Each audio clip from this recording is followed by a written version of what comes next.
ሰበር መረጃ ተሰምቷል። የቴዎድሮስ ካሳሁን የግል ስቱዲዮ ተዘረፈ። የግቢው ጠባቂም ክፉኛ ድብደባ እንደደረሰበት ታውቋል።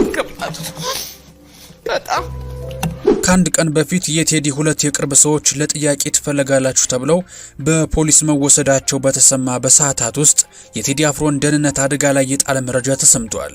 ቴዲ አፍሮ ላይ የደረሰው ጥቃት እንዴትና በእነማን ተፈጸመ የሚለውን ዝርዝር መረጃ በዚህ ጥንቅር ልናስደምጣችሁ ተገናኝተናል። ከእናንተ የሚጠበቀው ላይክና ሰብስክራይብ እያደረጋችሁ እስከ መጨረሻው አብራችሁን መዝለቅ ነው።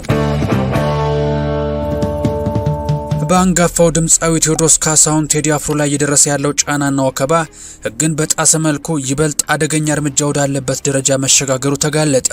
የፌዴራል ፖሊስ የደንብ ልብስ የለበሱ መሳሪያ የታጠቁና በፌዴራል ፖሊስ ተሽከርካሪ የመጡ ታጣቂዎች ሲኤምሲ አካባቢ የሚገኘውን የቴዲ አፍሮ የግል ስቱዲዮና ቢሮ በኃይል ሰብረው መግባታቸውን የዓይን እማኞችና የቅርብ ምንጮቼ አረጋግጠውልኛል ሲል ዛሀበሻ ዘግቧል።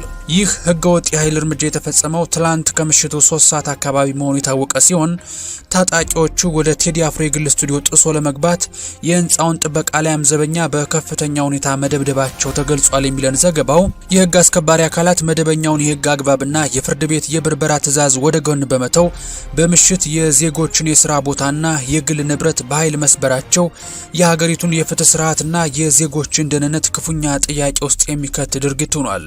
ከአንድ ቀን በፊትም በቴዲ አፍሮ መኖሪያ ቤት በሌሊት የህግ አካላት ነን ያሉ ሰዎች ወደ አርቲስቱ መኖሪያ ቤት ለመግባት መሞከራቸውና ቴዲ አፍሮ የፍርድ ቤት አለያም የህግ ማዘዣ በሌለበትና ከስራ ሰዓት ውጪ በሌሊት ወደ ቤት መግባት አትችሉም ብሎ እንደመለሳቸውም ዛሀበሻ መዘገቡ ይታወሳል። አሁን የተሰማው መረጃ ደግሞ ብዙ አድናቂዎቹን ያስደነገጠና የቴዲ አፍሮን ደህንነትም ስጋት ውስጥ የከተተ ሁኔታ ነው ተብሏል።